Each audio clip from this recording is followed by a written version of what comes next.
Maravilha, fã do esporte. Brasil 2, Chile 1, Chile 1, Brasil 2. Vitória de virada, apenas a 4ª vitória do Brasil nas eliminatórias em 9 partidas, 9 rodadas disputadas. Geode, Vitor Birner, Paulo Calçade. O Brasil começou o seu jogo na 7ª colocação. Seria repescagem. À frente apenas, portanto, de 3 adversários após os primeiros jogos desta 9ª rodada. Paulo Calçade. E aí, na casa do adversário, tudo bem que é um dos piores Chiles já vistos. Sofre um gol com 1 minuto. Um gol de pelo menos 3 falhas individuais. E o baque apareceu. Foi claro. Os primeiros 25 minutos foram terríveis. Pensar minutos terríveis nessa fase recente da seleção brasileira não é difícil. Não. Mas essa primeira metade de primeiro tempo contra o Chile está entre os piores. Olá, Plihal, seja bem-vindo aqui no Linha, fã de esportes também, um grande abraço. E o Brasil pulou para 4. Entendeu? Tava todo um horror. Assim, eu vi essa data FIFA exclusivamente pelo viés do resultado. O Brasil precisava e precisa ainda de 6 pontos. Porque é o seguinte, se você for mirar no jogo da seleção, com 1-0, 1-1 ou 2-1 de virada, assim, não tem muitas... Não foi assim... uma mudança da água para o vinho. Não foi um time horroroso para um time espetacular. Foi um time que jogou contra um adversário que conseguiu ser e era pior do que ele. É um momento ruim da seleção brasileira, que pegou um adversário que perdeu, não ganhou nenhum jogo fora, tem 4 derrotas, marcou um gol fora de casa e tomou 10. Quer dizer, o Chile não existe. E em casa também tem uma vitória. Tinha 5 pontos e permanece com 5 pontos. Então, deixar qualquer ponto em Santiago hoje seria um horror. Então, o Brasil conseguiu a missão. E por que eu estou focado só no resultado? Porque o resultado pode, talvez, criar um clima diferente para a retomada de um jogo consistente. Esse jogo não existe. Existe assim, tira o Savinho, põe o Luiz Henrique, tira esse, põe aquele, e vai vendo. Tentativa e erro. Eu era super favorável à entrada do Igor Jesus, mas o Endrick... a fila é do Endrick. Cara, para quem está precisando do resultado, não tem fila, tem a necessidade. E, para mim, o Igor Jesus foi uma escolha perfeita.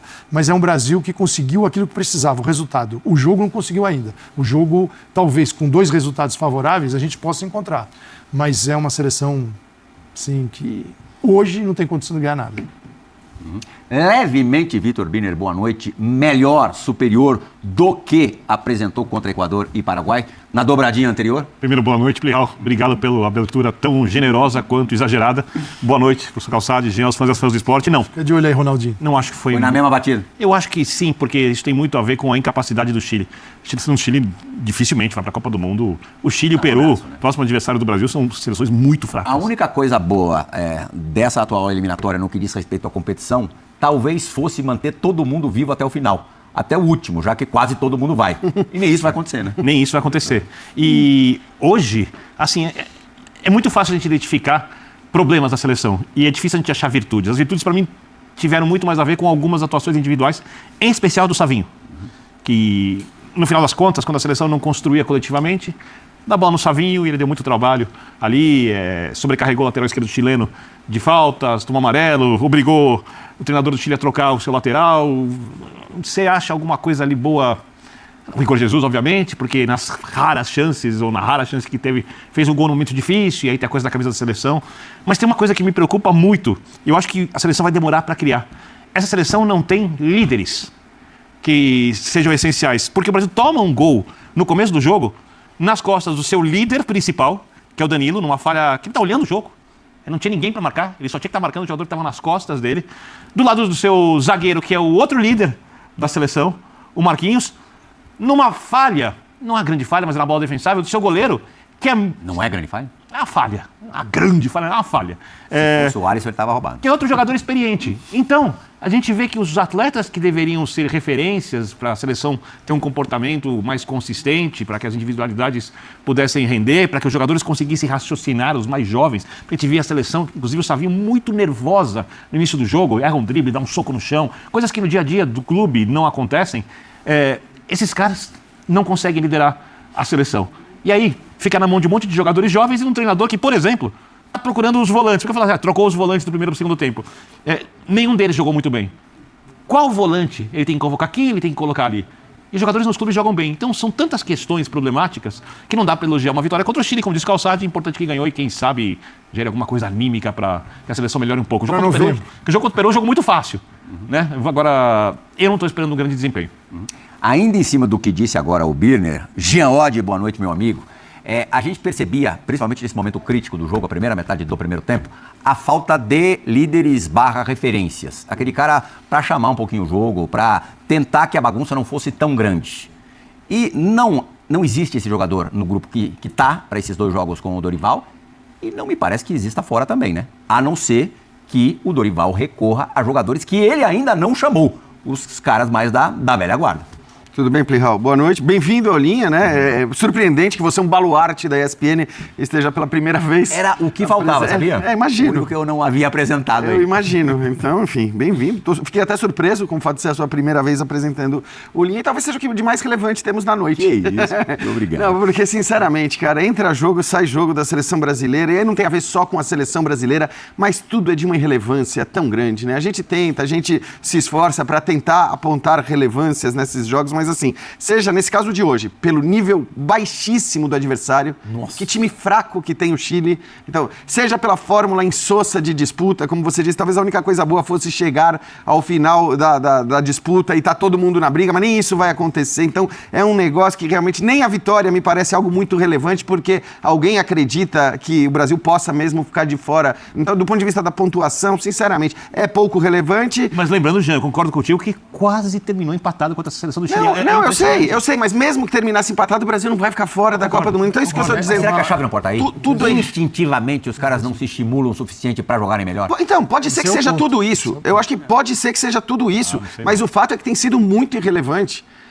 Tem sido muito irrelevante falar da seleção brasileira, falar dos jogos, então, seja pelo nível do adversário, seja pela fórmula, seja pelo que foi o jogo, para não ser muito mal-humorado, né? E eu acho que se alguém chamou a responsabilidade, se alguém tentou, esse alguém de fato foi o Savinho, um garoto de 20 anos, mas para não ficar... Ele é fominha, mas é melhor assim do que ser Mas nesse caso, agora, só para não deixar passar, se é para apontar alguma coisa relevante, vou apontar como relevante o Botafogo. O Botafogo nesse estado iluminado, porque com o Igor Jesus, que não podia fazer muito mais no primeiro tempo, a única bola que chegou para ele foi muito bem para colocar nas redes e depois o Luiz Henrique entrando no segundo tempo, em poucos minutos e dando a vitória ao Brasil. E fez uma bela jogada no segundo gol. Mas não necessariamente é uma boa notícia pro botafoguense. Não, claro. Porque a dobradinha de novembro, a data FIFA de novembro, não dá espaço no calendário do Campeonato Brasileiro de parada. O brasileiro não vai parar na data FIFA de novembro. E é improvável que os dois não sejam convocados, né? Eles não podem ser convocados. Tá bom. Mas essa é uma história para depois. Se eles forem bem na terça-feira, duvido que eles não sejam convocados. Eles merecem, olhando para a seleção, eles têm que ser convocados, mas eles provavelmente querem. Mas olhando por quem deve ter a prioridade, que é o clube que paga o salário, que investe, que trabalha no dia a dia, que projeta o atleta, que leva a seleção brasileira, eles não podem ser convocados. Veremos. Não, eu até acho que você, tá? Você falando que eles não podem ser. Esse chega pro treinador que tá na corda bamba, essa é uma rodada extra daqui, é uma rodada pro Dorival ficar no cargo. Sobreviver. Se ele perde pro Chile ou empata. Porque assim, o Peru fora de casa tem um empate, 3 derrotas. O Peru não marcou gol fora de casa nas eliminatórias. Em 4 jogos levou 5 e não fez gol em ninguém. Ou seja, tem um empate 0-0 que lhe deu 1 ponto. Então assim, não dá para ter problemas contra a seleção peruana. Mas, calma, né? Então assim, se o Dorival sai com 6 pontos desta data FIFA, ele vai sobreviver à próxima. Ele vai ser o treinador na próxima data FIFA. Há uma esperança do time com resultados melhorar o nível do seu jogo. Porque o nível do jogo é ruim. O resultado era mais importante. Claro que jogando bem, o resultado está mais próximo. Mas o Brasil, perto desse Chile, o Chile esticou tanto. Aquela geração que ganhou a Copa América, 2, esticou tanto, que o dia que rompeu, a corda estourou, não tinha ninguém para colocar. Ele não preparou nada porque ele foi. Rompeu antes de 18, porque o Chile não vai para a Copa de 18. O último momento do Chile em Copa do Mundo foi o chute do Pinilha no travessão. É um negócio do Mineirão. Assustador. Então agora, obviamente, eles vão ter trabalho, porque ele não é um país que brota jogador. Você pegar o banco do Brasil, os que não jogaram, é melhor que a seleção chilena que entrou em campo. Cara, mas isso assim, é impressionante, porque não é nenhuma questão de eles não formaram um time. A questão do Chile hoje é que você olha, ele não tem jogadores à disposição. Se você foi pegar os convocados todos, você olha para a seleção brasileira, tirando o Igor Jesus, dos que começaram a partida, todos atuam nas 5 principais ligas do futebol europeu. Sabe quantos convocados das 5 principais ligas do futebol europeu? E eu falo delas porque é onde estão os principais jogadores É uma referência. do planeta. É uma É o referência. melhor termômetro possível. Sabe quantos jogadores do Chile nessas 5 principais ligas? O Maripã é o capitão do Chile, o zagueiro, que atua no Torino. Não é que o cara é um que atua no Manchester City, não, ele joga no Torino. Então, assim, de todos os convocados, o Chile tem um jogador que atua nas 5 principais ligas da Europa.